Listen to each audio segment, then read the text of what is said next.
It's Tuesday. காலையில எந்திரிச்சதுமே mini heart attack வந்துருச்சுன்னு தான் சொல்லணும்.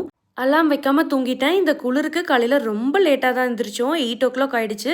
9க்கு அவனை ஸ்கூலில் கொண்டு போய் ட்ராப் பண்ணணும். ஆதிக்கு ப்ரஷ் பண்ணி குளிச்சு விடுறத பார்த்தி பார்த்துக்கிட்டாரு. நான் குவிக்காக அவனுக்காக ராகி பேன் கேக் தான் ப்ரிப்பேர் பண்ணினேன். இனி எங்களுக்கு பிரேக்ஃபாஸ்ட் பண்ணி கிளம்புறதுக்கு ரொம்பவே லேட் ஆகிடும். நைட்டே சுண்டல் வந்துட்டு ஊற வச்சுருந்தேன், கடலைக்கறி மாதிரி ப்ரிப்பேர் பண்ணலான்னு. அதை லஞ்சுக்கு தான் யூஸ் பண்ணிக்கணும். நம்மள நிறைய பேர் இரும்பு தோசைகள் யூஸ் பண்ணுறதுக்கே பயப்படுவோம். ஏன்னா தோசை சரியாக வராது, அடி பிடிச்சிரும், இந்த மாதிரி பல இஷ்யூஸ் இருக்குது. நான் சொல்கிற சின்ன டிப்பை டெய்லியும் ஃபாலோ பண்ணுங்கள். லோ ஃப்ளேமில் வச்சுட்டு கீ இல்லைன்னா ஆயில் ஆட் பண்ணி இந்த மாதிரி டிஷ்யூ யூஸ் பண்ணி ஃபுல் தோசைக்கல்லையும் அப்ளை பண்ணி வச்சுருங்க.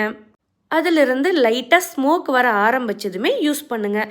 இதே மாதிரி டெய்லியும் ஃபாலோ பண்ணிங்கன்னா நீங்கள் அடிக்கடி ஆனியன் யூஸ் பண்ணி சீசனிங் பண்ணணுங்கிற நெசசிட்டியே கிடையாது.